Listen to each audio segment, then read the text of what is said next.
our talk is called How to Avoid Being Nailed Yeah.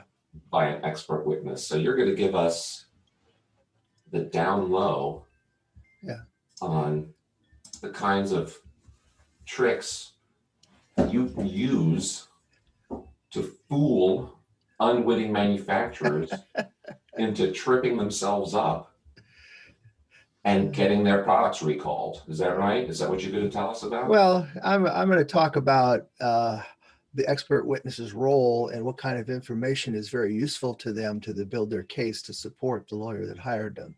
And the reason I think I want to cover this is that it's not a topic that I ever heard anybody talk about. And usually most people get this education when they get a lawsuit. Okay. So as an expert witness, are you always on the manufacturer is bad and I'm going to show you why side?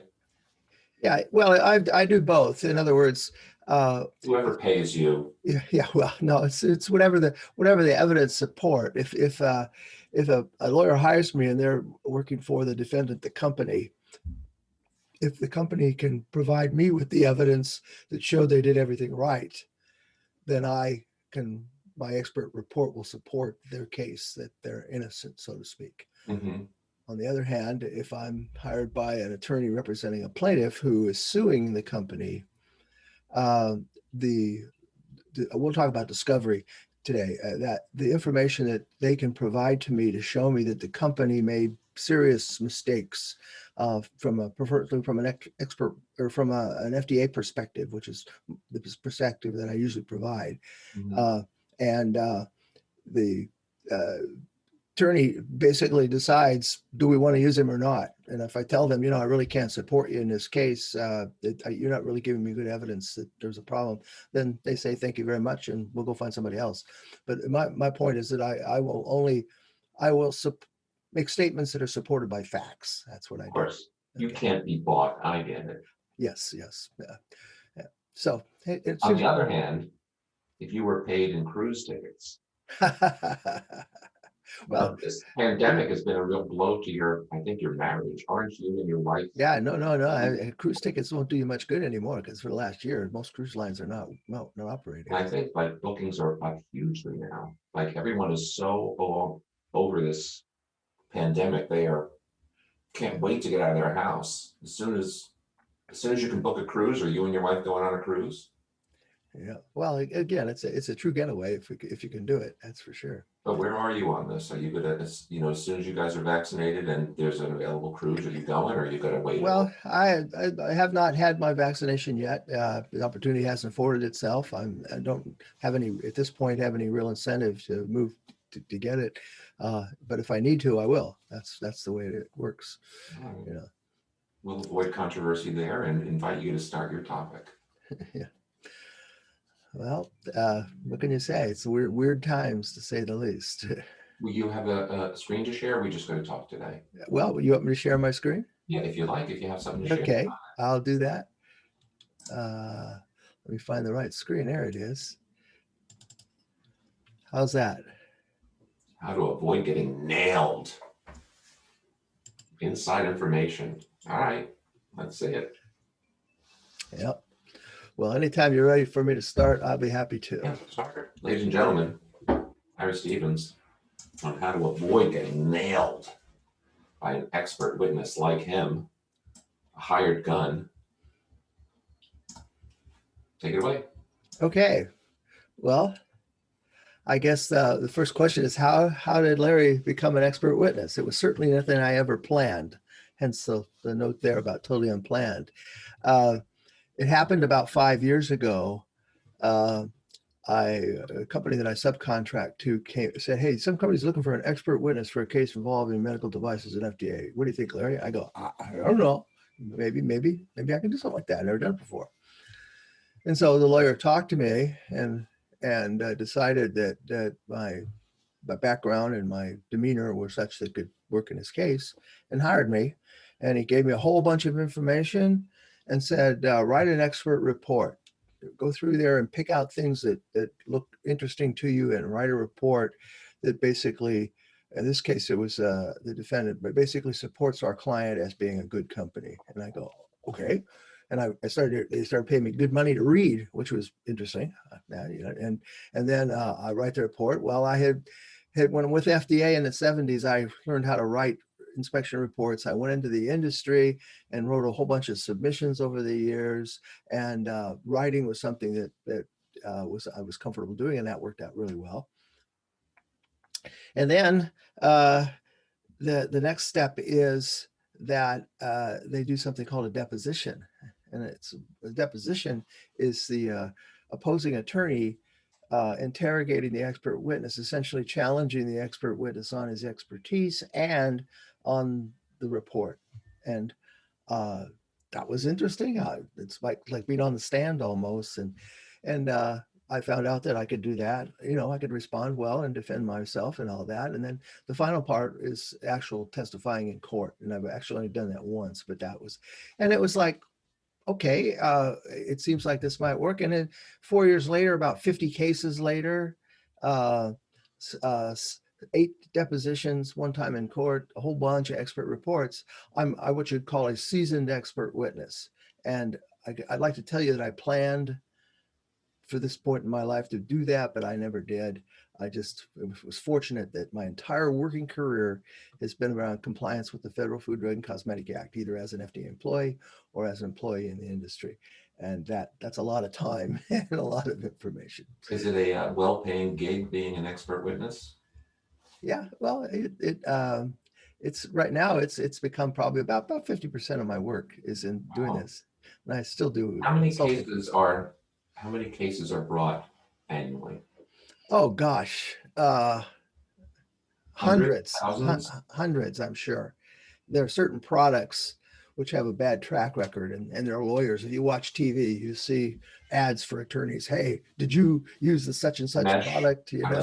Yeah, and so many of them get settled. In other words, the lawyer files a case. The lawyers negotiate. The company or the insurance company pays something, and the few of them go to expert reports, but most of them don't go to deposition, and virtually none of them go to trial. They settle those somewhere along the line. So that's kind of the history. Okay, well, what I want to do basically. You settle out of court with FDA? No. These are either state court or federal court, but it's two attorneys who are battling it out. The FDA never gets involved. Well, FDA has their own court cases, but I've never actually been opposing them. That would be interesting if that ever actually happened. Okay, well, let's look what now. If you work for a medical device company and your product has the potential of harming somebody, then there's always the potential that somebody's going to claim you got a defective product and hurt somebody. So what can you? Okay. I think of you as an FDA expert witness, but that doesn't mean, I think you just said, that you're in cases involving FDA. Yeah, the cases that I'm involved in. So it's like a brand. Like, hey, I used to work for FDA. I know what I'm talking about. It's a brand. So that's clearly part of my credibility is the fact that I did work for FDA. So when I say FDA would require this, it has that credibility with it. Right. Okay. Yeah. All right. Let's go now to the 7 basic steps. The first one I'm going to say, you want to help put yourself in the best case of follow design control. Okay. Now, if you're in the medical device business and you design products that are sold in the United States, going to go through FDA review, then you must follow design control. So this probably shouldn't be difficult for you. You have a procedure set up in-house and you're following the regulation and you document the design well. But that also is very important from a product liability standpoint. The second is, if you have problems reported to you, you need to follow up quickly and effectively. Now, again, this shouldn't be a challenge for you because you have a complaint procedure set up. You have post-marketing surveillance. You have ways of getting information into your company. The key is handling those efficiently and quickly and effectively. Okay. I thought I'd be real fancy with these slides and put them together, and somehow I got this one I got the numbers mixed up, but it'll all come out in the end just fine. The discover the root cause. Okay, this is something that is an important thing for the company, although it's in no regulation of FDA are you going to see root cause. And there's a funny story behind root cause. I was with a client one time as a consultant, and I said, I want to see your root cause procedure.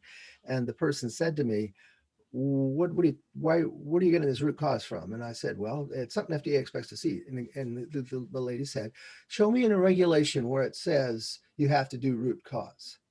And I responded in a way that did not bode well with this lady, and I ended up losing my consulting job. I said to her, are you trying to tell me that you only do things that are in the regulation and that FDA never looks for something that they expect to see that's not in a regulation? Well, yeah. And I said, well, that's something that a junior regulatory person would say.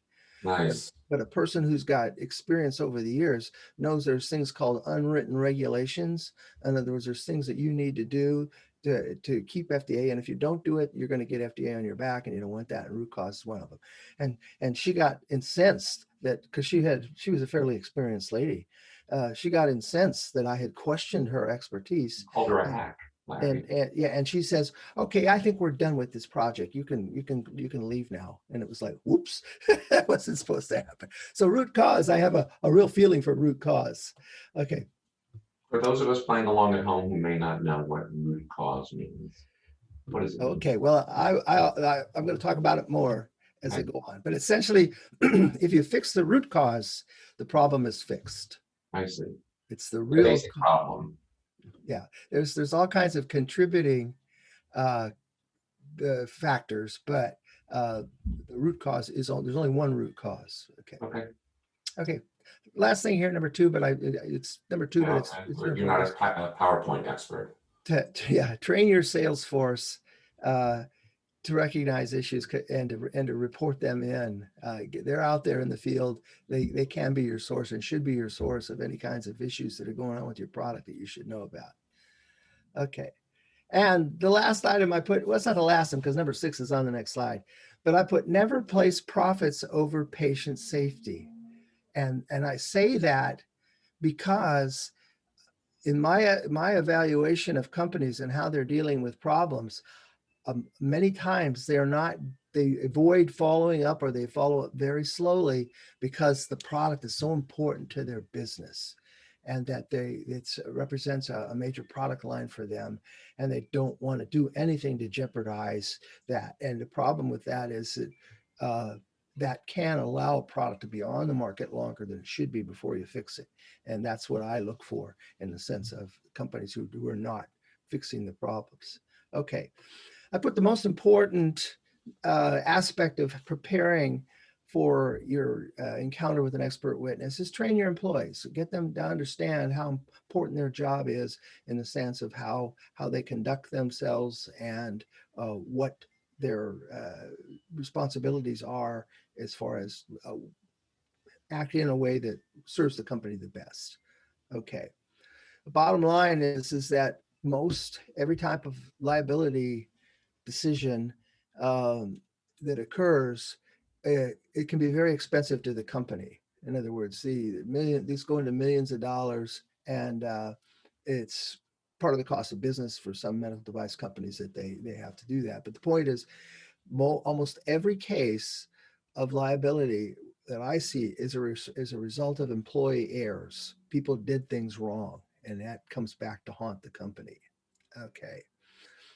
This is my depiction of, actually he's a sales guy. I should say that, Joe, because I don't want to speak poorly of salespeople. He's obviously an R&D engineer. Okay, but the point is, he's just got a call that says, hey, we're in the discovery phase on a new case, and they've just asked us for your emails, and we've turned your emails over to the attorney.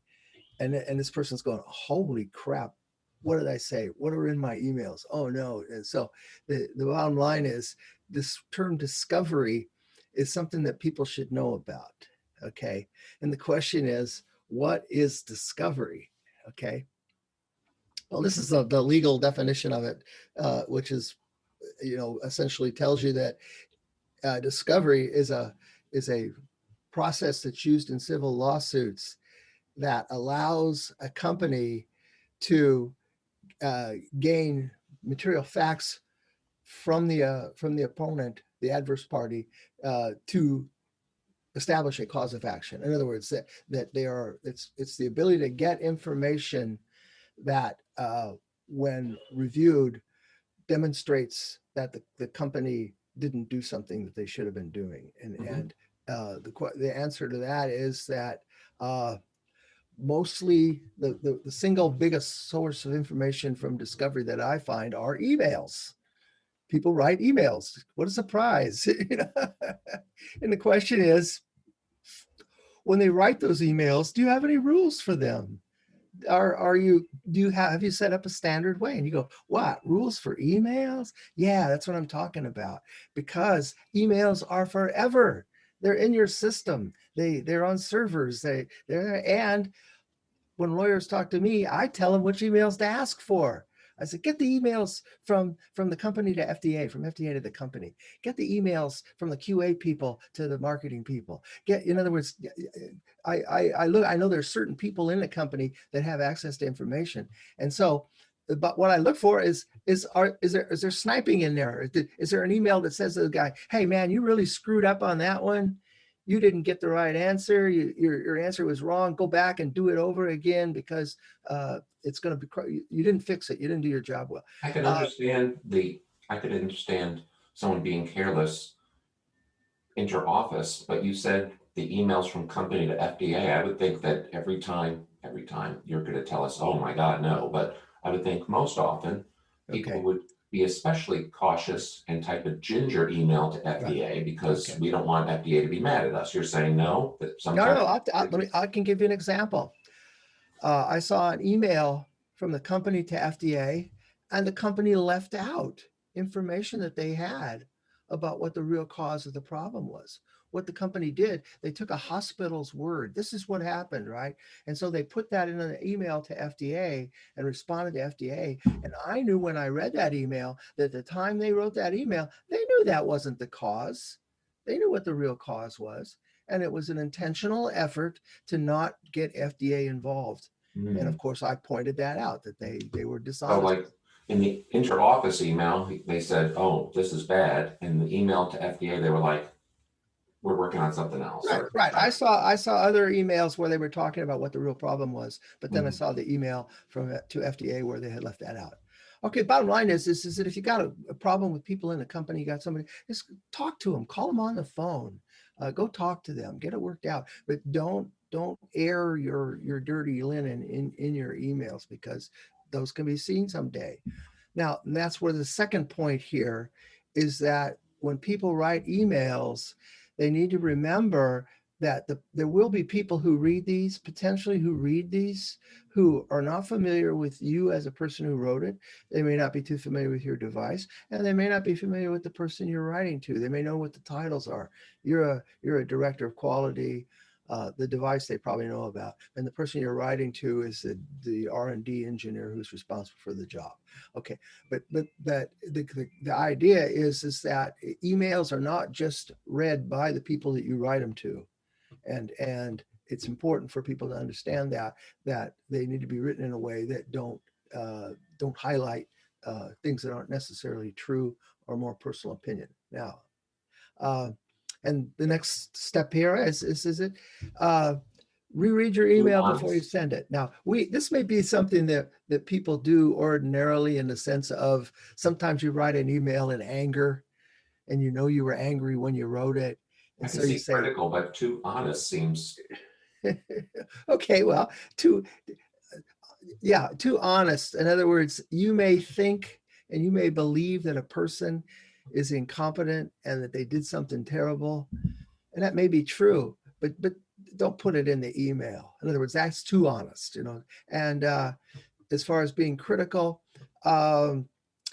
it's okay to say you need more information about something. It's not okay to say this was terrible and you did it wrong. In other words, there is think about that. You wrote the email. Now read it and say, okay, now if FDA read this email, or if an attorney read this email, I think we got that. what would they see in it that I'm not really intending? Okay, so we've taken care of the emails, which I said is one of the major sources of information from discovery that I use when I looking at a case. Okay. Have a formal system that analyzes each report based on a risk assessment. Wow, what a great idea. Well, hopefully every company has this. In other words, when you have device problems, you have a defined way that you analyze those, and you use your risk management program as part of that, in the sense of determining for each report, what is the risk of it, what is the issue with it. And I say most companies, I think, do that, but the key is have that as a formalized program. Okay, and this is also something that the regulations require, but you should really do. Elevate high risk reports, i.e. death, serious injury, for review, and a health hazard analysis. In other words, that the key is that you separate out those reports which are more significant. I think companies do that routinely. And then you review those and you apply a risk-based health hazard assessment with it. And that allows you to make sure that you're concentrating on the correct issues that you should be concentrating on.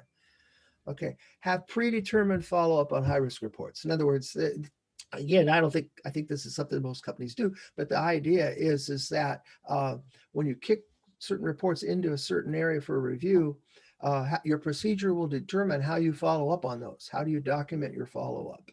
And you do it in a consistent manner, and you're able to document it. And I'll say, perform root cause analysis. Joe's going to become an expert on root cause, right? The key is that if those of you who know root cause know it's a well-defined thought process, and there's several tools that you can use. 5 whys, FMEAs can be used as part of that. Anyway, but the point is that that root cause is in your report. It's determined, and then you confirm it's the root cause by implementing a corrective action and determining that the corrective action fixed the problem. That all ties together. Well, that from a liability standpoint, that's very important. That it's not that you don't have problems. Everybody has problems. The question is, how do you handle those problems, and how do you do it efficiently, and can you document how you did it? And if it's all that's done really well, it does. The case against you isn't really that good in the sense of being in trouble. Okay. This is the key. I put this up because this is a decision not to take a corrective action. And this is one that gets a lot of scrutiny because sometimes the reason for not taking a corrective action may not be in the best interest of the patient. And the idea is that if you do not take a corrective action, you need to document it well as to what the logic was that you used to get to that problem. Okay. The final decision to not take corrective action must be defensible by scientific and medical criteria. In other words, that if you're responsible for making these decisions or approving them, the justification is scientifically sound, and it's from a medical perspective. And I want to tell a story. I like telling stories. This is a discovery where I saw an email written by the medical director of a company. Okay.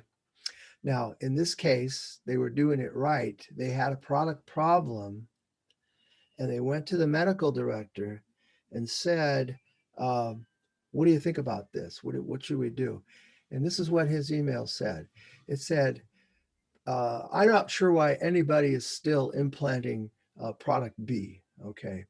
And that's the one that the problem is with. He said product A, which was the previous product, has a much better track record. And quite frankly, I think the physician should not be even using this product. They should go back and use the old product, right? Okay. Well, guess what? They left that product on the market. And that's what I call the smoking gun. Okay. So I'm in deposition, and I'm telling the other attorney who represents the company it appears that the company did not take the appropriate corrective action for some reason. And the reason I say that is the memo from their medical director. And I go back and I repeat, and he knew about that email. And he said, well, you realize that that medical director was relatively new when he wrote that. And I went, oh, he was honest, huh?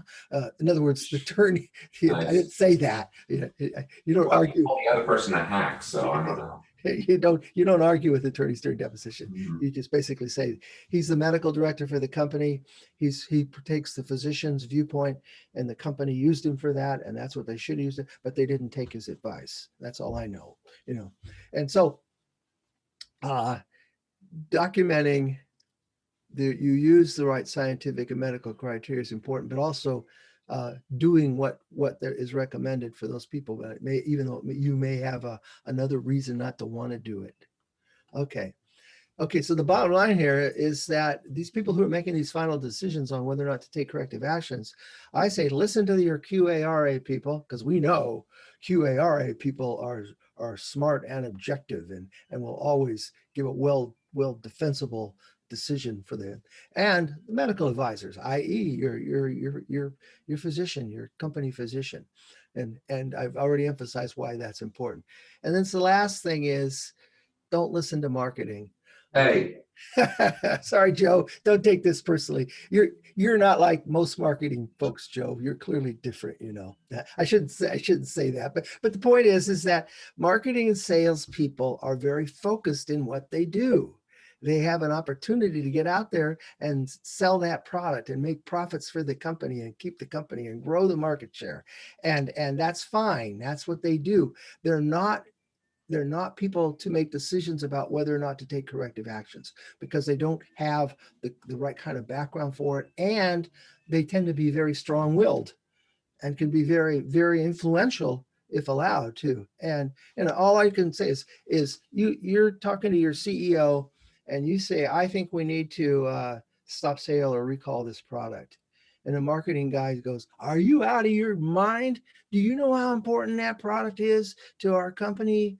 Oh, if you do that, we're not going to make our next quarter earnings per share. And there's not everybody agrees with you. There is some evidence that I've heard of that this really isn't that big of a deal, and that the incidence rate is very low and of not of consequences. Of course, people died from it, but it was low incidence. But nevertheless,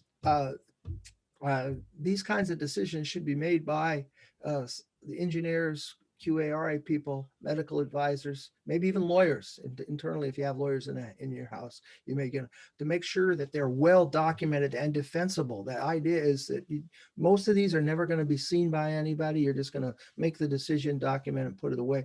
But if it is and it comes out, you want it to stand on its own and be defensible. And that's the whole idea, but by preparing yourself for that. Okay, training. I emphasize that this is a key thing, because the discovery exercise shows people stuff that people do, and sometimes they don't do it right, and a lot of times that's because they weren't trained correctly. Okay, but the key is that every job in the company should be analyzed and identify those that are jobs where people may receive information on device problems. And I put and/or require email writing regarding problems. In other words, those key things, they learn about problems and they write emails about problems. Those jobs need to be identified as to who they are, and go from that point on, create a training plan. I mean, there's a lot of training that we do in companies, and the key is that this should be an element of your training. I mean, we know you're going to train people on document control.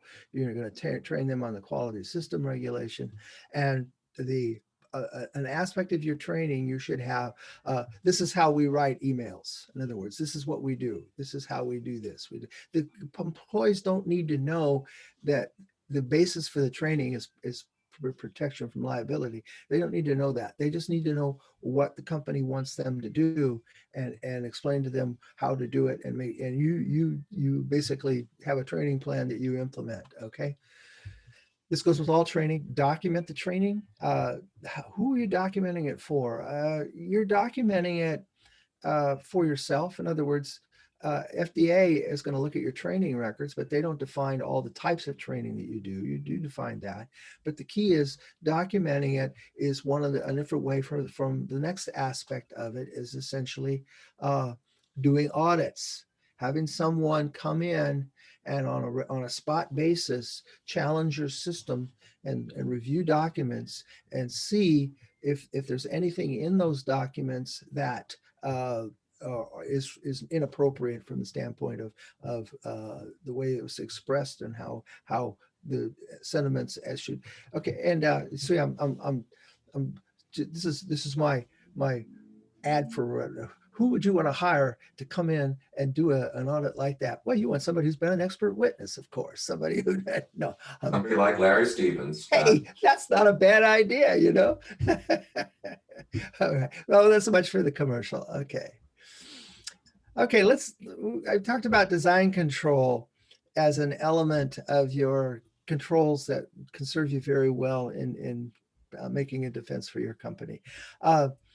The design failure mode effect analysis, FMEs in general, structure those well, have people trained in them, document, and use risk scores to define mitigations. In other words, if you find a problem, determine what you're going to do to control it, and this is the standard way you use FMEAs. So I'm just saying, structure your DFMEs well and document those very well. Okay. The key about it, of course, is that it's something that is a living program in the sense that your risk management plan, we know, is a continuous thing. And when reports come in, new reports or increases in incidences of reports, you circle back and go back in and see, was that considered in the FMEA? If it was the incidence estimated to be lower than actually? Do we need to change that? In other words, so you may need to modify risk scores, and as you modify risk scores, things that you mitigated through a simple way may not be adequately mitigated anymore. So the key is having that link in there to use new information to update your risk management and your FMEAs. Okay, I put my profession in the industry for the 18 years that I was there was an RAQA person. So being conservative is something that I'm good at. Yeah. And the idea is that in mitigation, I would almost never, ever use labeling as a way to control the problem. And I'll give you an example. And this was actually when I was with FDA doing an inspection. I looked at the labeling for a catheter, and in the instructions for use was a picture. This catheter had a handle on it, and it was bent at a 90 degree, and it had a circle around it with a line through it, i.e., don't bend it like this, okay? Mm-hmm. And I said to the guy, "Wow, that's a pretty specific warning there." And he said, "Well, yeah." He said, "When we first released the product, the guy who was deflecting the handles, if they bent them too far, the wires broke." And I said, "Whoa, okay. Well, so we tell them not to do that." Okay. Well, that's a labeling mitigation. In other words, rather than redesigning the catheter to either allow for the use that it was going to be, or designing in a method to keep it from being bent too far, they just said, "We'll just put it in the labeling," and that never was a product liability thing. It was just, to me, an incident that I remembered where a company, instead of using a real good risk mitigation, said, "Oh, let's just change. We'll put a warning in the labeling about it." And that's interesting to me. Tell me more. So, you may be able to argue that any warning is, we know under these conditions the thing will fail. Right. Well, and you can't always, you have to use labeling. Okay. The key is it medically justifiable. In other words, if it's a question of patient selection, i.e., don't use it in people with this condition, that's appropriate labeling. That's determined during the clinical evaluation phases. You put warnings in your label. Let's go back to this, don't bend it this way. Yeah. Well, that I understand you're saying like, well, well, why don't you make it so that if it gets bent, it doesn't kill someone? I got it. Yeah. But isn't there a point at which it's like, we did as best we can, and don't bend it like this, Right. Where's that line? Well, again, that's why the jobs in companies are so difficult. You have to make decisions, and you have to consider all the factors in and make the best decision that you think of from a patient perspective and from a design perspective, and make the decision, document it, and move on. And that's what you do. And in most cases, that's never going to be reviewed. Now, FDA can review it in the sense of determining that you that your mitigation was not sufficient because the problem still occurred, even though you had it in the labeling. In other words, there are things that can happen that demonstrate that you made a wrong decision, and that all that means is you go back and based on the new information, you make another decision. So the bottom line is that to mitigate risk by design is the way to do it. If at all possible, that you consider that during your design phase and things that go wrong, and you do that and then you don't have to necessarily put specific warnings in the label because the device will not do what you don't have to. It doesn't do something that you have to warn against. Okay, this last one on here. This is one of the areas that I've seen in several cases where the company has a product and they're selling it, and they're having an incidence reported that is one that is higher than they thought.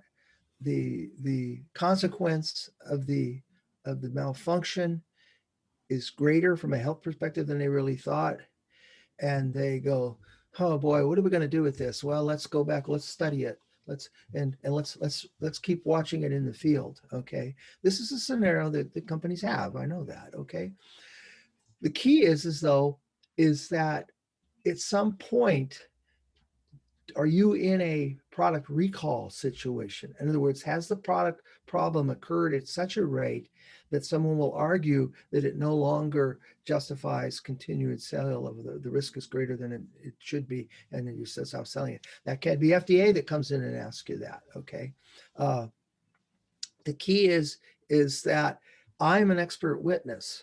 I see that they had a problem for a long time, and I look at the meetings they have. I look at the assessments, the FMEAs. I look what they do. I look how they decided to do it, and I watch how they justify not doing stuff. Okay, but then they end up with a redesign.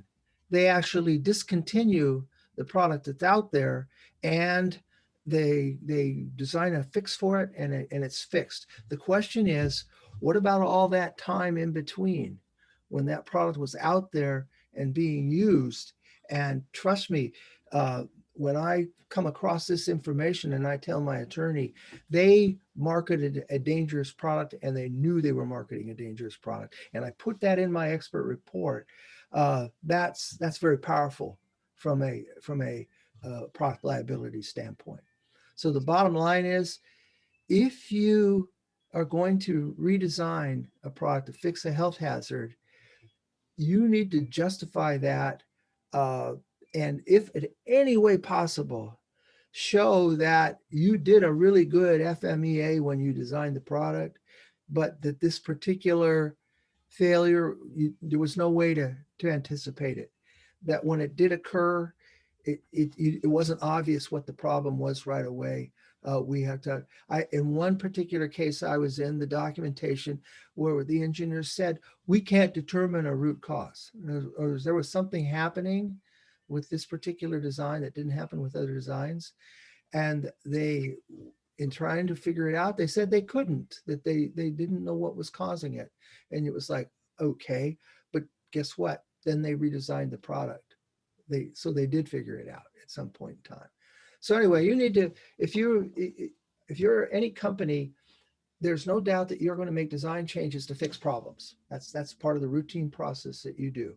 And the key is that you justify those design changes, and justify them on the basis that as soon as you heard about it, you put it into your system, you handle it in a way that was scientifically justifiable, and that any reasonable company, what you did is what any reasonable and prudent company would do in handling a problem. And if you can do that, then you got a defensible case. Somebody like me may just go, well, I think they pretty much handled it the way I would think they should have handled it. And they ended up fixing it. The problems that occurred, yeah, ideally they would not have occurred, but there was no way they could anticipate that. They challenged their design appropriately. And then, so that red flag, the redesign, is one that you need to document well. All right, well, bottom line, I don't know what this picture represents. I think it represents off a cliff. Yeah, this is where you go when you get your liability suit. You go stand on a cliff and say, I'm done, I can't take this anymore. Is that your last line? Yeah, that's the last one. And then and the key is know what to do. Make sure your employees know what to do, and document it well. And don't expect a lawsuit. In other words, I was in the industry 18 years. In those 18 years, there were only 2 companies that I was in that had lawsuits, and they settled. So it's not something that you need to be paranoid about. But having systems in place to operate in a way that puts you in the best, that's a good business practice, and I recommend that you do it. And I want to thank you all for taking this time to listen to this. It's an area that I am happy that I'm able to share, because it's to me it's interesting. Me too. Go ahead and kill your slides so we can have full screen of faces. Okay. And Michelle wrote me on the side there and said that your story about emails really resonated with her. Okay. Yeah, where you were pointing out that it's important to identify the people who are communicating about problems and train them in how to document that properly and walk through that. It just really, I remember I worked at this company, and among other things, they made arterial blood gas sampling, syringes, and the salespeople would like deliberately write up complaints in a very dramatic fashion because they thought that if they made the problem sound significant, that the product would get redesigned, or we would really, get on it and take action. And one time I got a complaint, and it said, or this was in the history before I got there, and FDA actually had written this up for them not taking appropriate actions, because the salesperson said that the syringe leaked and blood shot all over the patient and the user and the room that they were in. I mean, it was like, you would think that it was just gushing. And, this is like a 1 ml syringe, at best. And so, but the FDA wrote it up because they didn't do the follow-up with the sale, like really how much blood, what did it take to clean up, so they didn't do a full investigation because of the drama. Okay, well, my lawyer got that patient with an uncontrolled hemorrhage, Mm-hmm. and had a very serious problem. And I found those emails from those salesmen that were saying how serious this problem was, and guess what? That becomes evidence in the case. So Exactly. yeah, that your real world experience, I think, is very important. And you're an RQA person, and you're also an auditor, a consultant, and so you see a lot of stuff. And I'm pleased that you pointed out that you see it, but you do see this stuff. It's there. That was real. Mm-hmm. Michelle, have you been called upon for defense or support for litigation? Not for medical devices, but I started my career in forensic toxicology at the Mississippi Crime Laboratory. So I have had my time on the witness stand and looking through evidence and putting all those pieces together. Mm-hmm. Interesting. Kevin, you had a comment.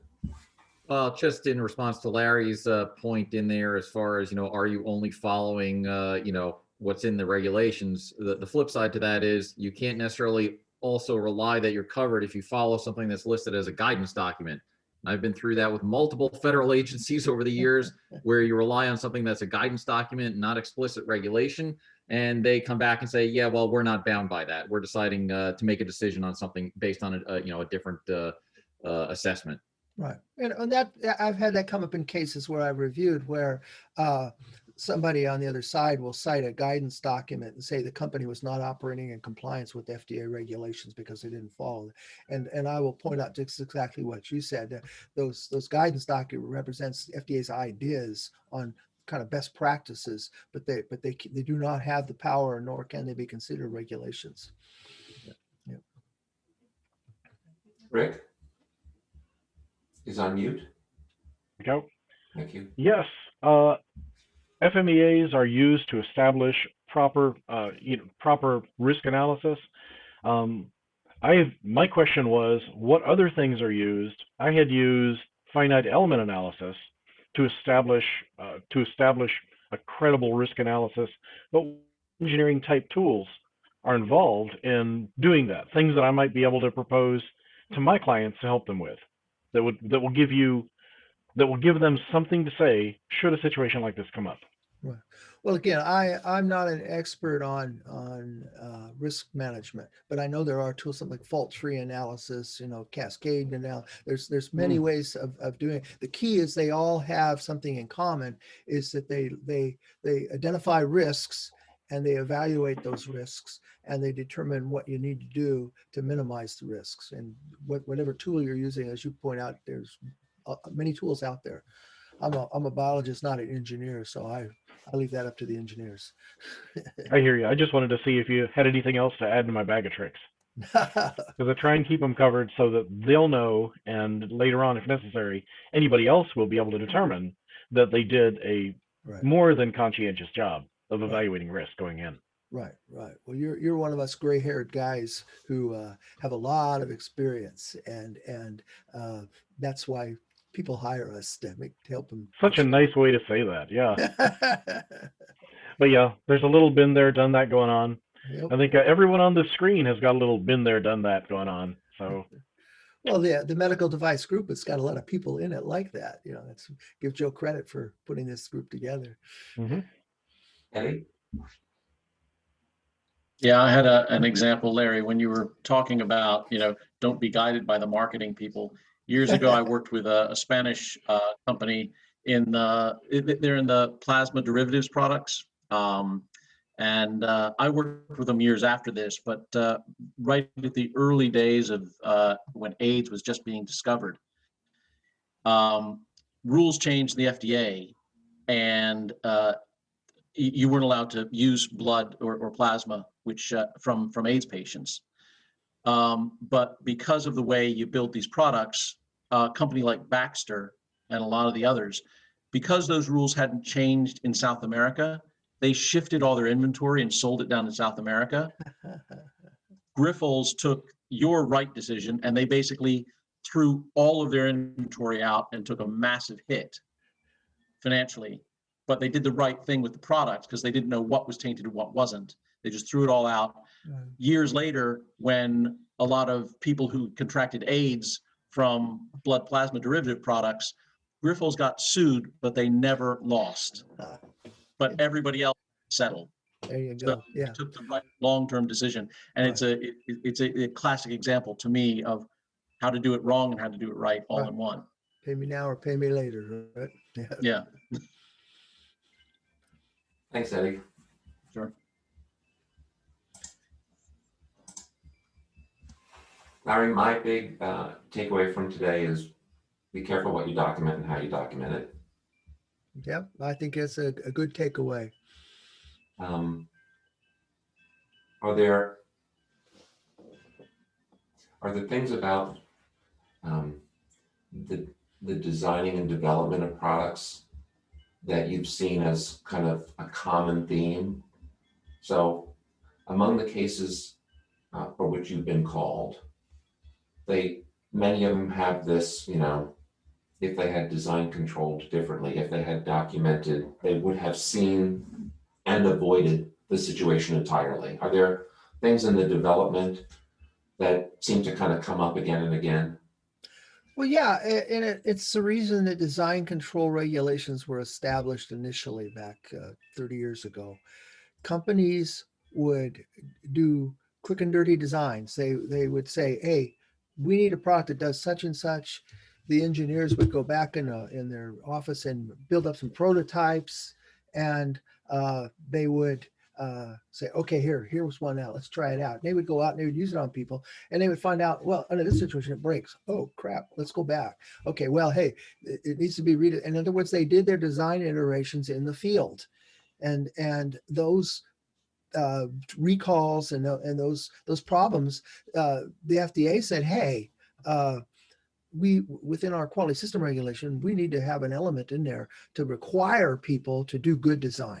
In other words, the history was that time was of the essence, and how to do it, the quickest way you could do it. And I understand that, because products have life cycles, they have market opportunities, end dates, and when you develop a new device and it's delayed in getting to the market, you're not losing the revenue of the first few months sale, you're losing the revenue of the final months when it's at maturity, and that other product comes in and replaces your product, and that you lost 4 months or 5 or 6 months up front of that total market opportunity. So you knowing all of that, there's clearly an emphasis to say, hey, we need to get this done, and we need to get it quick and get out there and take advantage of the window for our product, and make sure that we can maximize our profit potential with it. The problem is that sometimes that overcomes common sense in the sense of other issues, and that's why lawyers have jobs, and that's why the FDA has a job, and why the FDA has a regulation. It's not everybody always does the right thing. There's a nuance in what you just said that I want to make sure I capture. You said the 4 months aren't the first 4 months, it's the last 4 months. Right.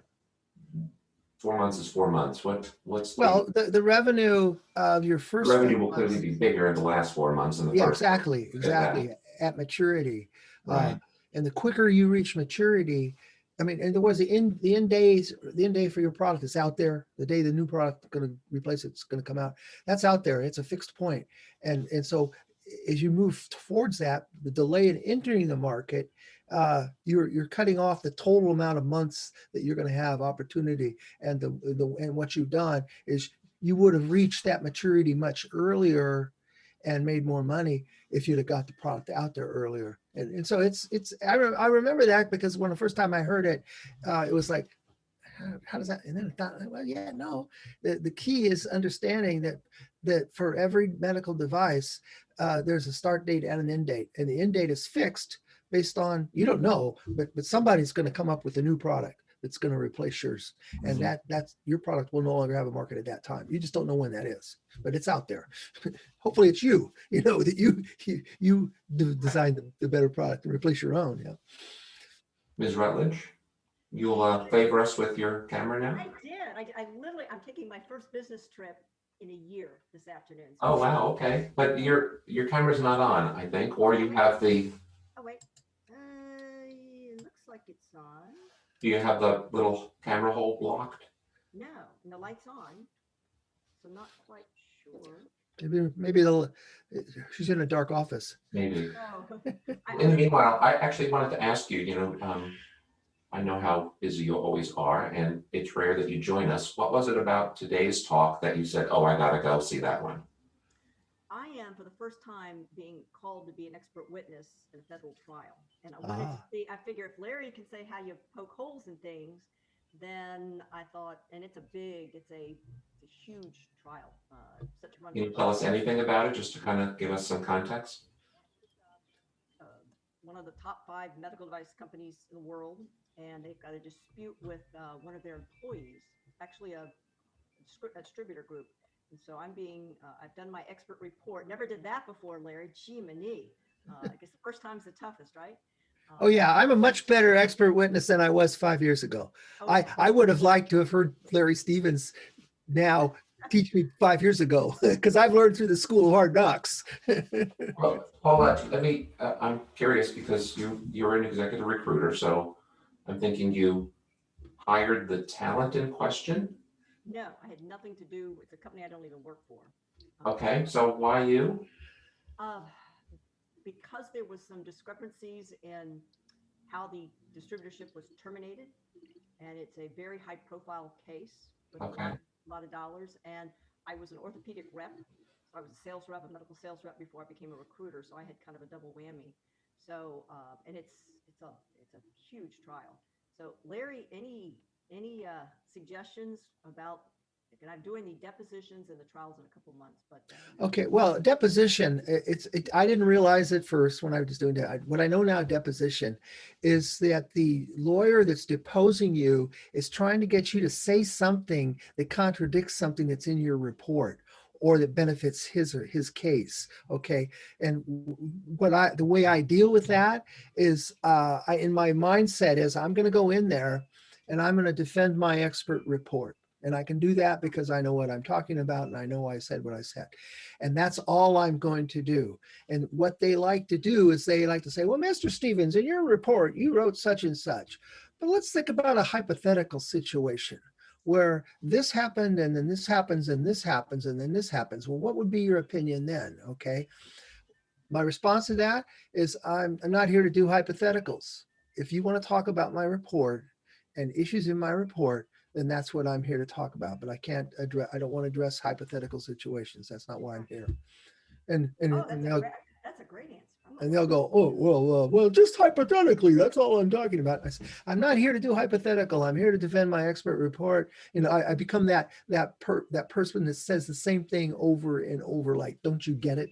That's great advice. That's okay. I'll send you my bill. Yeah.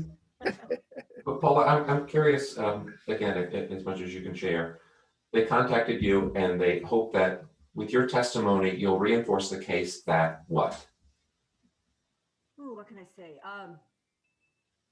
Recruiting is not a unique, it's the same pool of people. And it is, there's no secret sauce in process, it's relationship. And gosh, Joe, I can't say a whole lot because it's going to be the papers. So I'll kind of have to, after it's all over, I can probably share. Okay, fair enough. Well, maybe we'll have you talk to us about it then. Speaking of getting on a plane, I think I've decided that that 10X is a go for 2022. Great. So you heard it here first. I don't know the date. I don't know, it's San Diego, but beyond that, I'm just now beginning to think about it. And if you kind folks have some people that you really want to meet, let me know. And if you want to be doing a fast round with me or something, they make nice little PR videos for yourselves. So we can talk about that too. So thanks, Paula. And when you figure out your camera, we'll see you this time. But in the meanwhile, we'll call it there. And let me just take a quick look and see who we have for next week. Next week's guest speaker is